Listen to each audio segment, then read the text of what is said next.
On October 1st, 1961, the image of a young Pat Robertson was seen praying for the first time as broadcast locally from a fledgling television station in Virginia. M.G. Pat Robertson, a former U.S. Marine lieutenant and Korean War veteran with a law degree from Yale, had arrived in late 1959 after completing a Master of Divinity from the New York Theological Seminary. Pat had formed the Christian Broadcasting Network in January 1960 using money he raised after arriving in Virginia with his wife Dee Dee, 3 children, and not more than $70 in his pocket.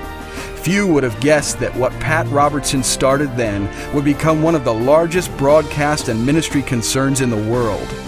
As the CBN television and radio network grew around the world, reaching millions of people, Pat developed many other organizations such as CBN News, CBN International, International Family Entertainment Inc., The Family Channel, the American Center for Law and Justice, the Christian Coalition, and many more, including Operation Blessing International Relief and Development Corporation, which has touched the lives of more than 193 million people in 96 countries, providing hunger relief, medical aid, disaster relief, and community development. With a desire to train successive generations, in 1978, Pat formed a school known today as Regent University, which now offers more than 70 graduate and undergraduate degrees. A friend to world leaders and people of influence, Pat's own influence as a voice for Judeo-Christian values has increased over the years as well. A faithful Bible teacher throughout his life, Pat has been especially passionate about God's eternal promises to the Jewish people and to Israel. Well, ladies and gentlemen, I've been to Israel many times. I've lost count of how many times. But I was here in Christmas Day of 1974, and it was my pleasure at that time to do a television interview with then Prime Minister Yitzhak Rabin. And as I talked to him, it was during the height of the oil embargo, and I sensed in his eyes and in his voice a profound sadness. And I also sensed that Israel at that time was very much alone. When I left his office, I went to the Intercontinental Hotel that was located on the Mount of Olives, and we had a large group from America with us. And as I looked down on those big picture windows over the illuminated Temple Mount, I made a vow before God that whatever happened, however unpleasant it might be, whatever enemies might arise, whatever the cost, that I and the ministries that I was in charge of would stand with Israel. And ladies and gentlemen, after 30 years, I'm pleased to say I have kept that pledge. We've stood with Israel.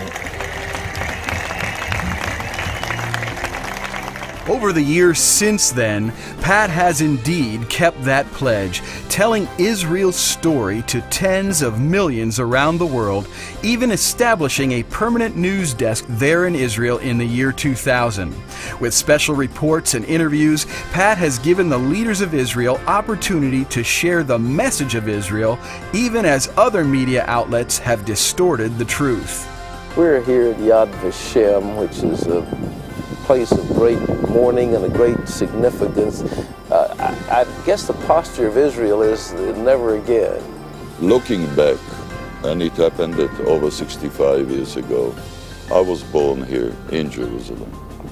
I fought in the 2 wars that decided the fate of Jerusalem to become the capital of the state of Israel.